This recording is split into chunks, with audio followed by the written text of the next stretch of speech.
be preaching this Sunday at Solid Rock Church, Birmingham, Alabama, with Bishop Larry Ragland and his wife Sandy Ragland and all the wonderful people there. I mean, amazing.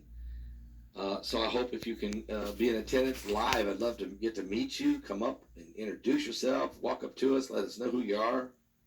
We're happy to get to meet you, and it's going to be amazing. That's Sunday. This Sunday, I'll be preaching there. So, but we've had the sun's magnetic poles are disappearing. Now, this, as a matter of fact, I can just read this for you. Mike's going to be here in any moment. Let me read to you what it says. This is crazy. But the sun's magnetic poles are disappearing. The sun is about to lose something important. Its magnetic poles. In other words, the sun's about ready to have a pole shift. And according to NASA's Solar Dynamic Observatory, they revealed a rapid weakening of the magnetic field in the polar regions of the sun. North and south magnetic poles are on the verge of disappearing. Is that me? So sorry, of disappearing.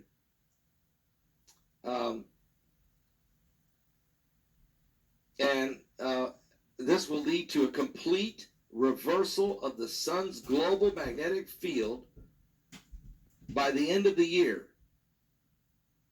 perhaps before the end of this year. And what does that do?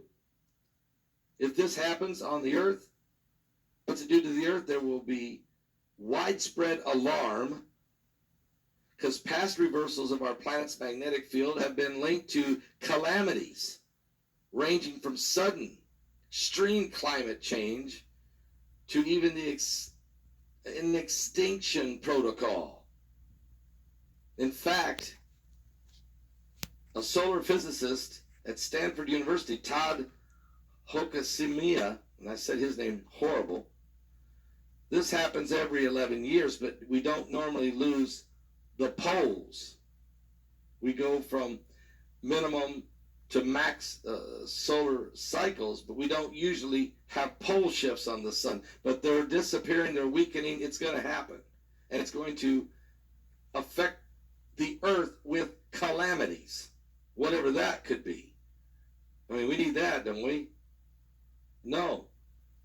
And while this is all going on, simultaneously, there's a typhoon just smashed into Taiwan. It was the strongest typhoon in history, and with winds the highest ever, and it was a Category 4. Done extensive damage. It's going to hit China this weekend. And while that's happening, there was massive floods in the Himalayas, which a lake overflowed, creating a massive tsunami in India, killing 19 and 100 people are missing, 11 bridges wiped away, and I'm sure those, I hope not, but those totals are going to rise. And while that's going on, there's been earthquakes in diverse places, especially a ton of them in Japan. And while that's going on, the ozone over top Antarctica there's a hole in the ozone over top of Antarctica that it's the size of 3 Brazils, okay? 3 times the size of Brazil. Unbelievable. And then the James Webb Space Telescope has just identified 42 pairs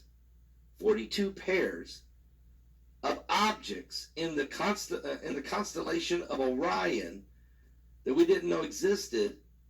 We don't know if they're little suns. They don't think so. Are they little planets? We don't know. We don't know what they are. And we're facing things now. The Bible said there shall be signs in the sun, the moon, the stars, the stress of nations with perplexity, the sea and the waves will be roaring. Men's hearts are going to fail them for fear, for looking after those things come upon the earth, for the powers of heaven will be shaken. And then we're going to see the Son of Man. That's what I'm looking for. Coming in the clouds with power and great glory. So when these things begin to come to pass, he didn't say cry and whine. He said, look up, lift up your heads, because your redemption's drawing nigh. So in these apocalyptic, cataclysmic, catastrophic events, is the soon coming of Jesus Christ.